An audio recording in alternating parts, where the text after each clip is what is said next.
একজন সাধারণ সারা বছরে যে সময়টা দেয় আমরা কিন্তু 30 দিনে সেই সময়টা দিতে পারতেছি।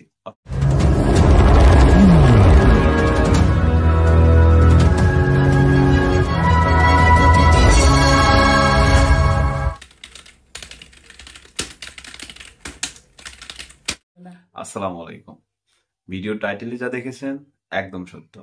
1 বছরের পড়া 1 মাসে কমপ্লিট করা সম্ভব। কিভাবে? চলুন মূল ভিডিওতে।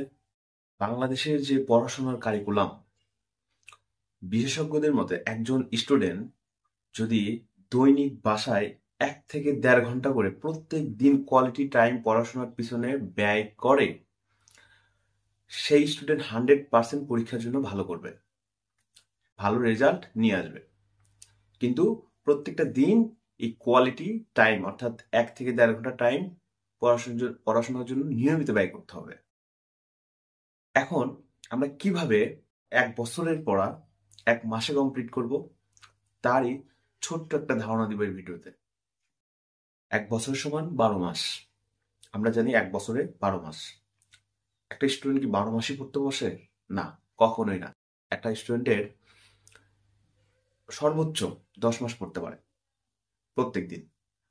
আর 2 মাস বিভিন্ন উৎসব অনুষ্ঠান, ঈদ, পূজা, রমজান ইত্যাদিতে ঘুরতে যাওয়া ইত্যাদিতে ব্যয় হয়।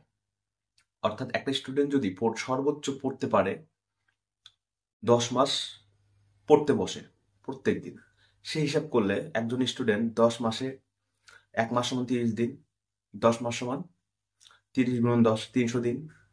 এই 300 দিন যদি প্রত্যেক দিন 1 থেকে 1.5 ঘন্টা করে পড়ে, প্রত্যেক দিন যদি 1 ঘন্টা করে পড়ে, তাহলে টাইম দাঁড়ায় 300 ঘন্টা।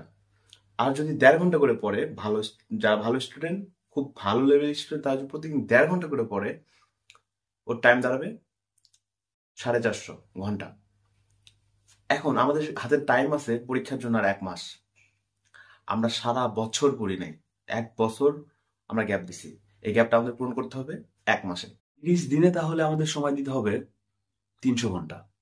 যেহেতু আমাদের কাছে 1 মাস সময় আছে, আর 1 মাস সমান 30 দিন, তাহলে আমাদের 30 দিনেই 300 ঘন্টার মিশন কমপ্লিট করতে হবে।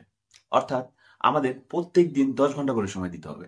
যদি আমরা প্রত্যেক দিন 10 ঘন্টা করে সময় দিতে পারি, তাহলে কিন্তু আমরা মাস শেষে 300 ঘন্টা সময় দিতে পারতেছি।